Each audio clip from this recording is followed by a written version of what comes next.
ఖరీఫ్లో పెట్టుబడులకు ఉపయోగపడేలా బీమా పరిహారం రైతులకు ముందే అందజేయాలని ముఖ్యమంత్రి చంద్రబాబు అధికారులను ఆదేశించారు. ఈ నెలాఖరుకు బీమా క్లెయిమ్స్ పరిష్కరించాలని, ఏప్రిల్ కల్లా నిధులు విడుదల చేయాలని స్పష్టం చేశారు. వ్యవసాయంలో సంక్షోభం అధిగమిస్తే చాలా వరకు సమస్యలు దరి చేరవని ముఖ్యమంత్రి అన్నారు. వ్యవసాయం అనుబంధ రంగాలపై ముఖ్యమంత్రి చంద్రబాబు అధికారులతో టెలికాన్ఫరెన్స్ నిర్వహించారు. భూసార పరీక్షల కార్డుల పంపిణీ మే కల్లా పూర్తి చేయాలని ఆదేశించారు.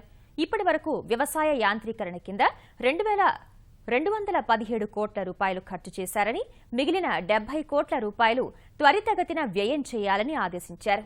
నరేగా నిధులను వ్యవసాయం, అనుబంధ రంగాలు సద్వినియోగం చేసుకునేలా చూడాలన్నారు.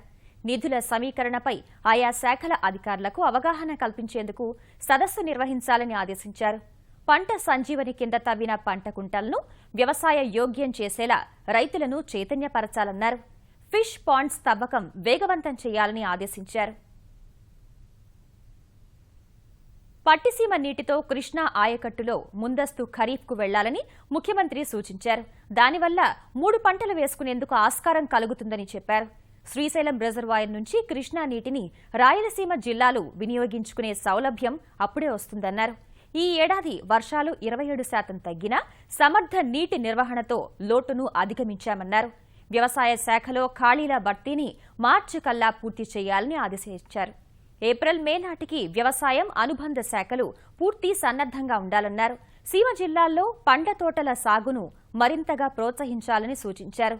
ఓర్వకల్లు, కడప, తిరుపతి, పుట్టపర్తి నుంచి ఎగుమతులకు ఆటంకాలు లేకుండా చూడాలన్నారు. అరటి, దానిమ్మ, బత్తాయి ఎగుమతులకు కావాల్సిన లాజిస్టిక్స్ రాయలసీమ జిల్లాల్లో అభివృద్ధి చేయాలని స్పష్టం చేశారు.